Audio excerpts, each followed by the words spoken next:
Hi, everyone, and welcome to the 89th episode of Dragon Quest Slime Time at Dragon's Den Podcast. This is one of your hosts, Liamland. And this is your other host, Pendy. Are you ready to talk about baseball and Dragon Quest Walk today, Pendy? Wait. Dragon Quest Walk and baseball? I thought you said this episode was about Pokemon Go and golf. I'm totally unprepared. No. I just said that to get you here. This episode's all about the many years Dragon Quest Walk has been a major sponsor of the Japan Pacific League, which is part of the Nippon Professional Baseball Organization. But I even brought along some very special Pokemon. I choose you, DrippySlimeStar.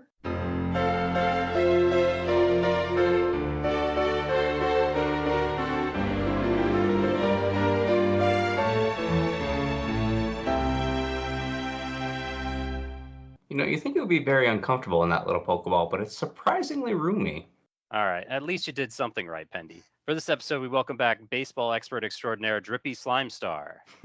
Hello. Well, I guess I brought this set of clubs for nothing, but what the heck? Let's go for it. 4! Pendy! We'll start with a little background for this episode. From 2021 to 2023, Dragon Quest Walk was a major sponsor for the 6 teams that comprised Japan's Pacific League. Certain baseball games would feature Dragon Quest Walk characters and special merchandise. Each baseball team had a special Dragon Quest monster mascot character that would be in the Dragon Quest Walk app itself in special event scenarios. And you could also get various equipment for your DQ Walk characters based off of baseball teams and their mascot characters. So what I thought was most fascinating was how they built this huge killer pitching machine. Have you all seen the video for it? It's just absolutely hilarious. Yeah, that was amazing. Yeah, I'd rather watch that thing fire the ball at 123 miles an hour than, somebody barely bouncing the ball to the plate for a first pitch.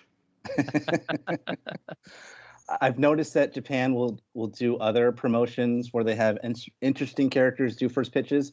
Like, have you guys seen the first pitch that they used from that girl that comes out of the TV from the Ring movies? That was hilarious as well. Yeah, I think the pinch runner for that bit was the kid from The Grudge, too. Oh. It's just another Japanese horror movie, Ju-on the Grudge. I forgot. That's right. Oh, so creepy. But it was funny. Oh, yeah. But yeah, that pitching machine was absolutely fantastic. I would love to go up against that thing. I hope somebody still owns that. Like they, I don't know, they sold it to a fan or something. Imagine just having that in your next to your coffee table in your living room. Maybe Yuji Horii has it in storage somewhere. That would be amazing in his office. Oh, hey, so Liam, you've been in Japan for quite a while. Have you been to any Japanese baseball games yet? And if you have, can you tell us what they are like? I have not. I would really like to go someday. In fact, I tried to get tickets to the Dragon Quest promotional day for the Orix Buffaloes, but the ticket buying process seems pretty convoluted and not at all foreigner friendly. So their website wanted me to create some sort of fan club account, and then I got stuck when they asked for my municipality. So it wouldn't submit even when I guessed what the hell that was. So I don't know. It's times like these I miss getting ripped off by StubHub. And it was hard because I couldn't even ask my wife because it involved spending a bunch of money on flights to get to Osaka and then buying tickets for the baseball game as well, and then whatever money I would spend on concessions and things. Of course, probably Dragon Quest merch. So I don't know. Next time I'll ask my Japanese friends for the best way to get tickets, but it just did not seem foreigner friendly, unfortunately. Yeah, so when I was living in South Korea, I seemed to have the same problem because I remember trying to buy tickets online and I needed a local Korean friend to help me get them. But what we would usually do, and of course that's not as safe as an option for you because it involves flying there, and you wouldn't want to fly there and then be like, oops, can't get tickets now. But usually we would just show up to the stadium and buy them at the box office, and there was almost always empty seats, unless it was like some kind of special promotional day or it was the playoffs. Like you could always find, at least South Korea, you could always find empty seats. Yeah, I mean, I'd have to imagine that a lot of the Dragon Quest fans would be buying up the tickets to those games, especially if they know how to do it.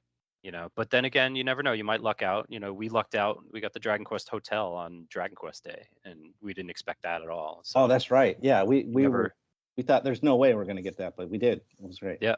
Couple of gaijin But living it up in the hotel on Dragon Quest Day. Yeah. And I'm guessing that Japanese baseball, from what I've heard, is similar to South Korean baseball, which I've been to many games to when I lived there. It's basically karaoke baseball, which is fantastic. So you have like on the dugout, you'll have this guy with a whistle, you'll have these cheerleaders, you'll have people in mascot costumes, and the people with drums. And while the home team is up to bat, they will just sing the entire time, and the guy with the whistle will get everybody going, and everybody in that section behind them will just sing the songs of the team. The team will have songs, the particular baseball players will have songs, and they'll just keep going the entire time that they're up to bat.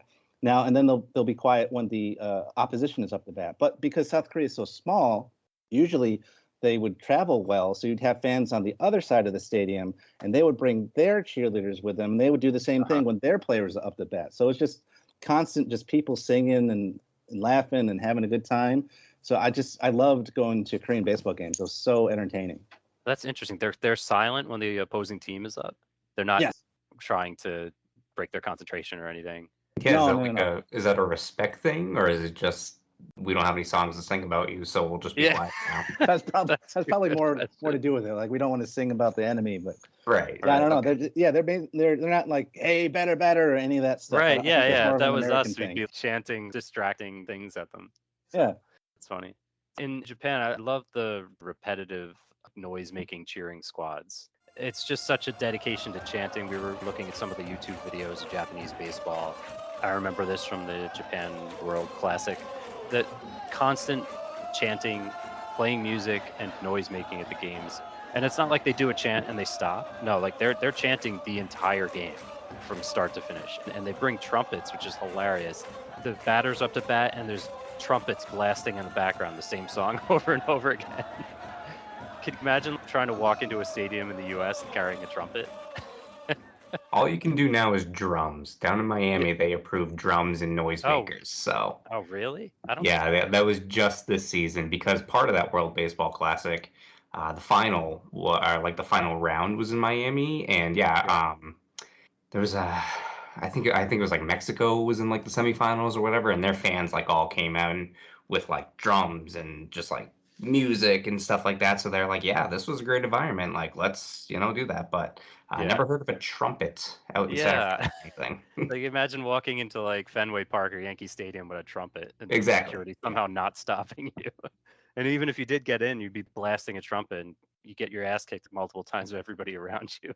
Oh my God, yeah, I can't imagine that. It reminds me of the World Cup soccer the Vuvuzelas. Yes, thank you for those. That's ridiculous. I've only ever experienced U.S. baseball, but going back to that World Baseball Classic, that was definitely my favorite part, because it was an earlier round, so Japan was like playing and stuff like that, and it's even hearing the chanting and the songs and all the instruments and stuff, like I was getting goosebumps just hearing it like through my TV speakers. So I can only imagine like what it's like to be sitting in the stands and stuff like that, and just being around that. And it was too, the thing about Japanese fans and stuff like that, just how respectful they are. There was a thing where Shohei Ohtani on Japan, he hit a home run, and a fan caught it and just passed the ball down the line. And so every fan that wanted to get a picture of the ball, they all got it and stuff like that, and actually made it back to the guy. Wow. And so they're just like, super respectful. And this kind of came up as well during the World Cup. But another thing, is just how, I guess, at the end of the game, they just pick up the stadium. They're just like, okay, I'll pick up my garbage and stuff like that. Like, you would never see a guy at Fenway Park like, oh yeah, I have 3 empty plastic beer cans, like, or beer cups, beer cans. Like, you're just gonna walk out of the stadium. Like, you just wouldn't see that. Yeah, no, that's definitely that's a culture thing. They do that here too, and like that's parties. Awesome. If you're at a party, particularly all of the Japanese people at the party will help clean everything up, like trash and like vacuuming carpets and stuff like that. Oh wow, that's awesome. Before everyone leaves. Yeah, it's incredibly respectful. And then me and all the gaijin friends are still sitting around drinking beers. I never got that about American culture even, because like whenever I go to like a game or the movies or anything like that, like I always pick up my stuff and throw it in the trash. Like I don't want people Exactly. to Yeah, have like to pick up I after me will like take that. my can and I'll throw it out on the way Yeah. out, but Yeah. But there's so many Yeah, people no, I that get it. don't. There's just a higher degree of people not caring. yeah. Yeah, in the no, US. I've seen it because like I've done volunteer events where I've helped pick up stadiums after games and events so that we could make money for like our local booster club to do parties and stuff. And yeah, Yeah. I'd see all sorts of stuff left behind, and it was Yeah. just disgusting sometimes. Yeah. Yeah, it's interesting because Japan has very few public trash cans, and it's just assumed that you're going to That's take true. your trash home with you. And it works because it's a cultural thing, but it wouldn't work in the US. Yeah, because I thought that was strange the first time I went to Tokyo. I was like, Tokyo is one of the cleanest cities in the world. And I was like, oh yeah, it Yeah. is. Yeah, But then you I got was like, restaurants and subways where do I throw out my stuff? I was like, there's no trash cans. in your hotel room. I figured that out quickly, and I was like, no, this is weird, but I guess it works. Whatever works. Yeah. So there's probably not like curbside pickup. Like I went to New York over the summer and there's just garbage just lining the streets. So like, Yep. That's how we roll. but yeah, but like in Japan, like, okay, you're just throwing things out in like, your trash can, like say like a big trash can, a big dumpster in the back where it just is, or is that just not a thing? Like, curbside collection, I guess. No, they do trash pickup day and a Mhm. recycling day. Oh, nice. Okay. And the trash pickup, you basically just tie up your trash and leave it in a can outside, and Okay. the garbage man come pick it up. And the same thing with recycling, but the recycling you have to separate out hmm the PET bottles versus the glass. Cool. But anyway, enough about trash. Trash pickup. So the real reason we're here is to talk about Japanese baseball cheerleaders posting Dragon Quest stuff, right? Yeah. All Woo! right. So the BsGirls. These girls are no BS. Each Japanese baseball team has their own cheering squads. The standout ones for me to advertise the Dragon Quest Walk promotion are the BsGirls of the Orix Buffaloes, or in Japanese, Orix Buffaloes, a team located in Osaka. So the BsGirls can be described as part cheerleaders and part J-pop stars. In fact, they are about to come out with a new album with a small group of J-pop boy band members referred to as BS Guys for a collaboration called BS Gravity, which will be on sale April 3rd this year. Spotify shows that BsGirls have currently 4 J-pop albums available dating back to 2020, but according to that thing called the internet, their discography dates back even further than that. So I would not have thought that they would actually have pop albums as well. yeah, it's like Amazing. a fully fledged J-pop promotional wing of their baseball team. It's really interesting. Yeah. So during baseball games, they're known to help rile up the crowd with choreographed dance routines and chants during the games, just like cheerleaders would at a football or basketball game in the US, minus the pom-poms. So they are marketing and promotional gateways for baseball. They're simultaneously marketing and promoting themselves as a J-pop dance and vocal group. And as a result, they have kind of their own fan base, seemingly overlapping or apart from folks who are just there to watch baseball. We thought Taylor Swift was bad in the NFL. I first started the BsGirls when I saw photos starting to pop up on my Instagram feed featuring cute Japanese baseball cheerleaders holding slime plushies and wearing slime baseball caps. So I started following each account that I saw out of sheer curiosity and other reasons that may or may not get me sent to horny jail. Bonk.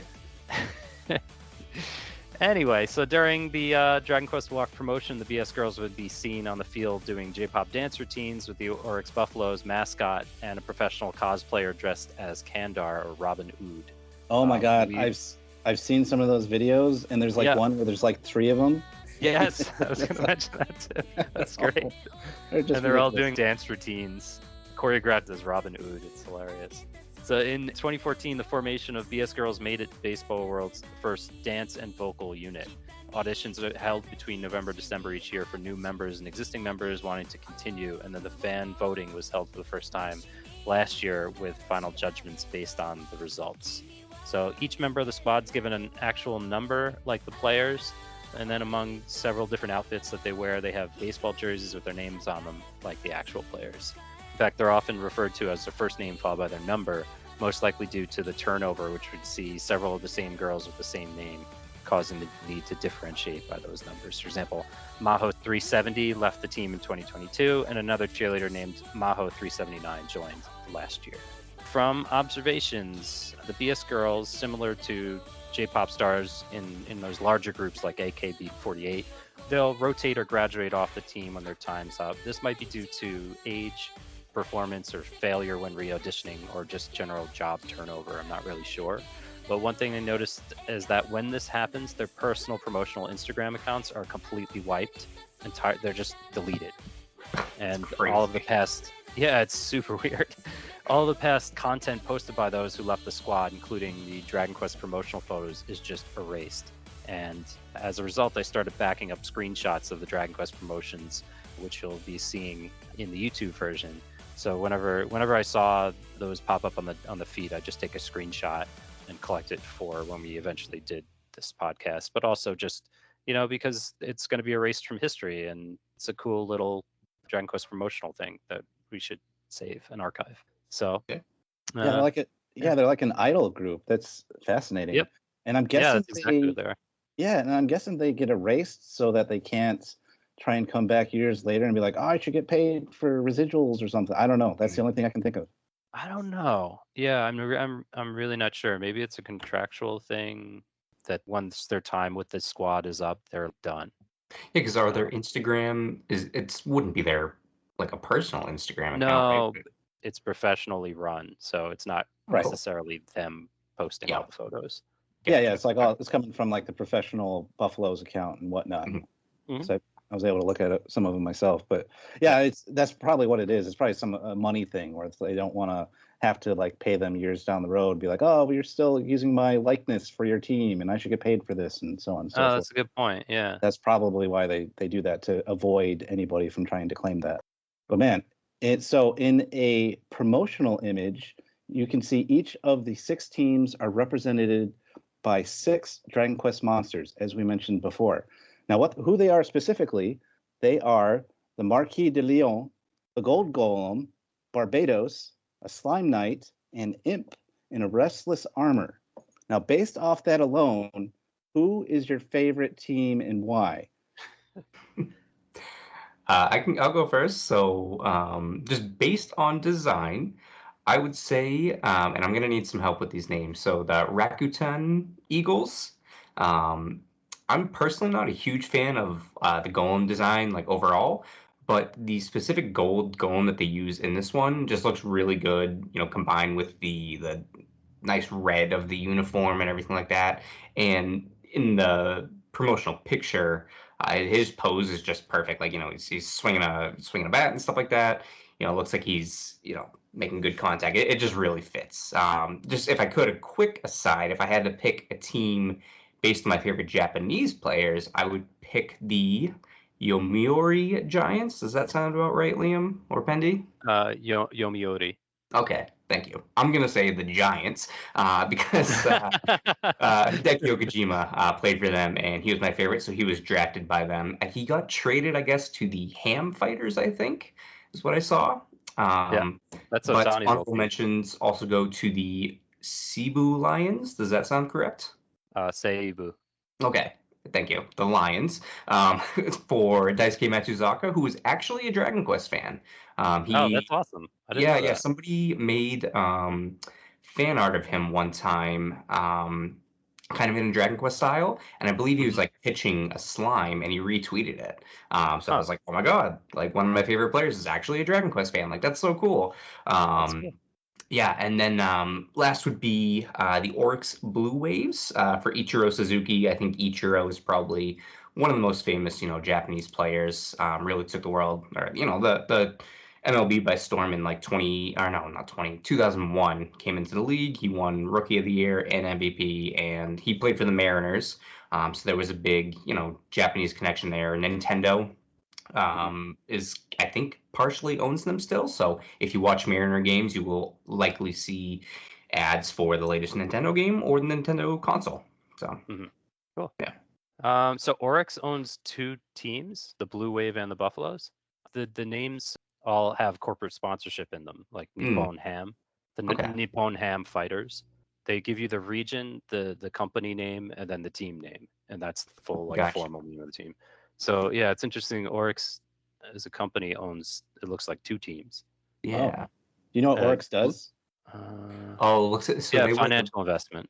Oh, they got renamed to the Buffaloes in 2005. I see. So Oh, all right, that when I makes was sense. looking up Ichiro's team, they were still Yep. named the Blue Wave. So I see. Mhm. Yeah, that makes sense. I remember Buffaloes not being their original team name. All right, cool. I'm definitely biased for the Buffaloes, and I base that entirely on BsGirls. They have me in their siren song, so once I'm done tripping over my own tongue, I'll root for whoever they tell me to. Now, I don't really have a preference. I think it's interesting to just watch Japanese baseball in general and just see the similarities and the differences between American baseball. Mhm. And the Japan World Classic, seeing Otani win that, come back to Japan and win that for his team was pretty amazing. yeah. so for me, I like the Slime Night, and I love in the promotional video that when he's up to bat, he just slices the ball in half, which probably doesn't too much for their chances, but still hilarious. So he's the You have to mascot pick up for 2 the. halves of the ball to I continue guess play. it's got to cost him so much money. Like, why would you put him Yeah. up to that? But no, he's part of the Hokkaido Nippon Ham Fighters, and I also like their mascot name, the Fighters. So it's like, yeah, Dragon Quest Fighters, let's go. So Nice. Slime Knight plus Fighters, that's the team for me, just based off of that. Yeah, It's a good choice. and that's another example of like the formal team, like Hokkaido being the area, Nippon Ham being the company, the pork company, and then Fighters being the actual team. And Hokkaido, that's like way up north, isn't it? Or am I Yep. way off on that? Oh, cool. Yeah, no, it is. It's very snowy up there. Nice. So we found a lot of videos of all the goofy Dragon Quest walk shenanigans that would go on in the various stadiums across the league. So, what do you think of some of the highlights from those videos, which we'll also share in the YouTube version as well? Yeah, the thing it keeps going back to the Buffaloes. They were really featured in the videos and stuff. Seemed really into it. But the thing that stuck out to me was seeing the foreign players. Maybe American or Dominican or whatever. Because they'll leave the MLB and go overseas, and just wondering if they know what's going on or how big Dragon Quest is. So specifically in a video, there's a number 40 for a team, looks like a pitcher or something like that. He looks like he's enjoying the production and stuff like that. I think that's with the BsGirls and the Robbin Oods trio or something like that. But he's like smiling and stuff like that. And then all of a sudden, him and another teammate who's Japanese, they kind of walk, towards like they're going off the field, and they put the slime plushies like on their head. And I'm just wondering, like, if the guy is like, what is this? Like, he's kind of like looking at it, like, how do I turn this thing? And I'm just like, oh, I really wonder if, Japanese players like tell, the foreign players, like, hey, this is really big. Like, this is something really cool for us. Yeah, Um, and yeah, just there was one, the best scene selection. It was cool, kind of a hype up video, for the league, it seems, and just seeing the slimes, in the stands as if they were the fans or whatever. The seats were yes, decorated, yeah. to look at It like was they were it was like pixel art. plushies, right?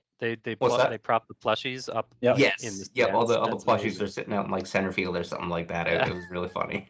Yeah, that Western baseball player that was kind of going along with his Japanese teammate, he seemed like he had no idea what was going on. He was just like trying to Right. follow along with what everybody else is doing. It's like, okay, I put it on my head now. This Yep. whatever this thing is. I don't think he had any idea what was going on, but it was fantastic. Yeah. Hmm. Kind of more related to just like overall baseball. There was another one where all the players are being introduced. They have the Dragon Quest battle music in the background, but I noticed that they listed them position by position, and the players would come out one at a time. So in MLB, the team is let out of the dugout by the starting pitcher, and all the fielders kind of go behind him and get into their position and stuff like that. So it was kind of cool to see like the difference in the league and stuff like that. Like I don't and they mentioned like the manager and stuff like that. So it just seems like, everybody kind of gets a few seconds to themselves. Like, oh cool, it's me, like I'm the left fielder, like, and then just they get that extra, few seconds to just, be recognized and stuff like that. So that's really cool. Um Last thing that I noticed, why are there a bunch of synchronized human-looking robots in the outfield wearing Dragon Quest slime hats? That That was freaked so me out. weird. Yeah, I hated it. Yeah, that that's a SoftBank robot. What's the name of that? Oh. Uh, So it's like a prototype that that company built. it's kind Yeah, of it's like just like this. one of those helper robots with an iPad on its chest that you see it like sometimes at airports or Yeah. restaurants. Pepper, that's what they call it. That was Yeah, that was so odd. they're all out in like center field, like waving and like in Yep. theory like clapping and like waving their arms around. I'm like, this is the worst. I hate this. That's funny. That's also very Japanese, though. Yeah. So I like the video where Robbin Ood battles the Orix Buffalo mascot before the BsGirls dance routine because there's this one genuine look of surprise and laughter on the face of BS girl Hiyori when the two mascots start mock fighting. Like she didn't know that was going to happen. That was completely improv or unexpected. And there's also a lot of Dragon Quest Slime plushie footage, including the players in the dugout, like you said, holding them, and the BS girls dancing with them on the field, or they're just like the plushies themselves are just sitting on the field. I thought that was really cool that they integrated them into the routine for the promotion. Yeah, all the little dance numbers that they did with the slimes was hilarious. And like there was one video in particular where they had like 3 different Robbin Oods like all next to each other, and they were all dancing around and doing weird stuff. And Yeah. they had like random Dragon Quest weapons out there too. Like I saw one of them had like the Zenithian sword. And I noticed that. things like that. And then I like the introductions because it would have like I think Drippy, you mentioned it have the Dragon Quest music in the background, and sometimes those different battle themes. Like Liam, you shared a video that had like the Dragon Quest 3 battle theme that they were using when they were introducing players. I saw some others that had Dragon Quest 4. There was one where they like showed a screen of like 3 different green dragons, and they had some Dragon Quest 1 music going on. Like, oh no, it's dragons, but then they go into like the player introductions, and they go right into the Dragon Quest 4 battle music. So all of that was fantastic. I loved it. Yeah, definitely. It's just funny to see that casually played at a it reminded me of the time that they put the Dragon Quest theme at the Olympics to introduce the athletes. That was the first song they played. I still remember you get welled up emotionally seeing something like that at the Olympics on the world stage and hear the very first song they're playing is the Dragon Quest theme, and I thought that was just amazing. Yeah, that was a very special moment. I loved Such seeing an honor. That. Yeah. All right. Anything else about the videos that sticks out for you? Nope, I think I covered it with the confusion and the creepy robots. Can't top those creepy robots. Yeah. You're going to answer the door someday. One of those robots is going to be outside. Right? He's going to be like, hey, I heard what you said on the podcast. And he's going to have that accent for some reason. All right. So we're going to have a very special Mary Thwack Puff Puff for this episode. Your choices are the Dragon Quest Walk mascot in baseball attire, the Killer Pitching Machine, and the Robbin Ood trio that they used in the promotional event. So, Penny, how about you?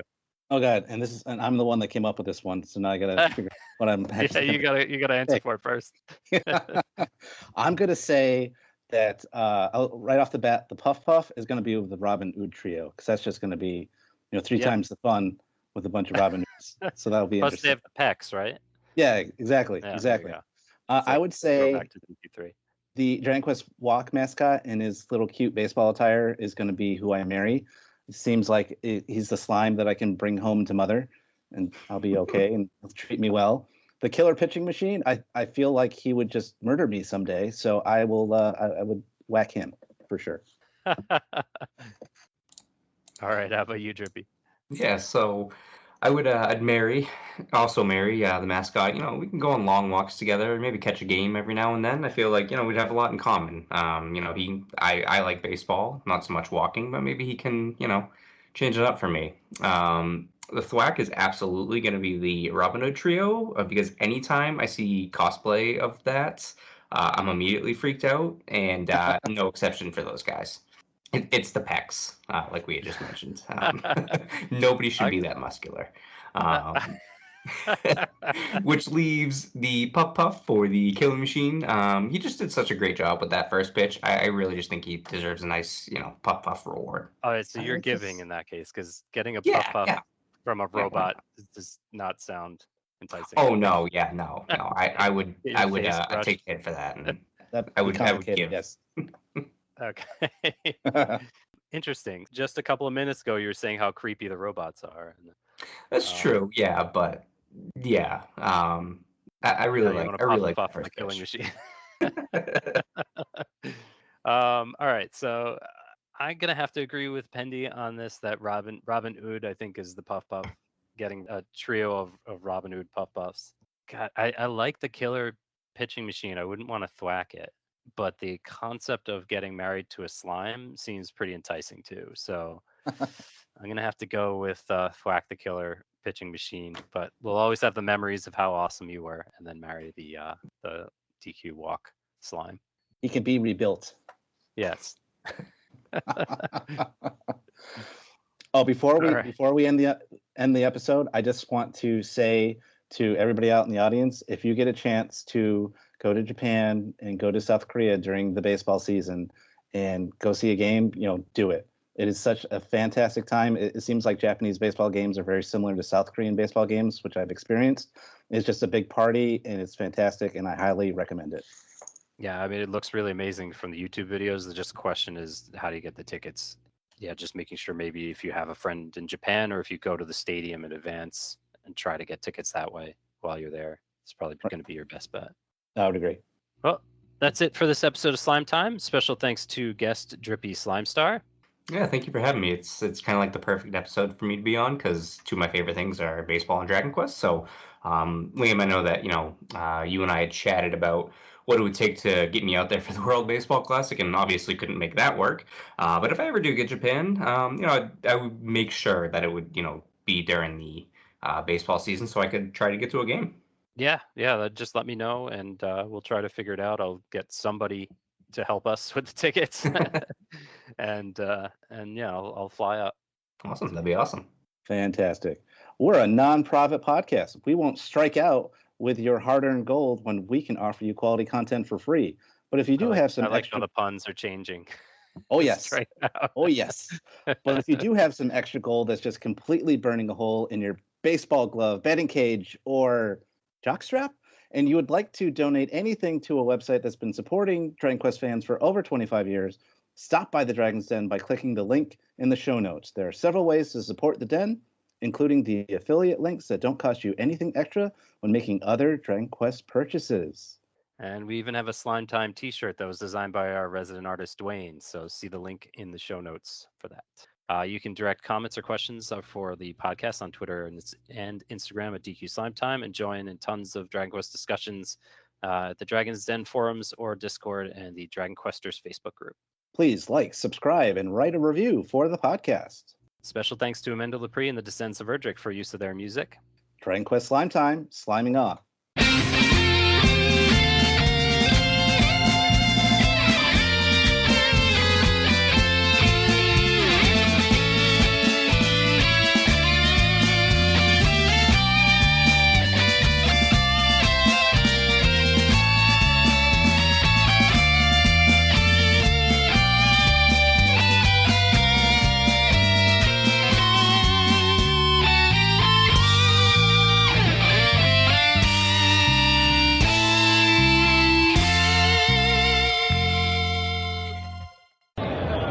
This is Gertrude for Slime Time, reminding you all that you must complete your adventure.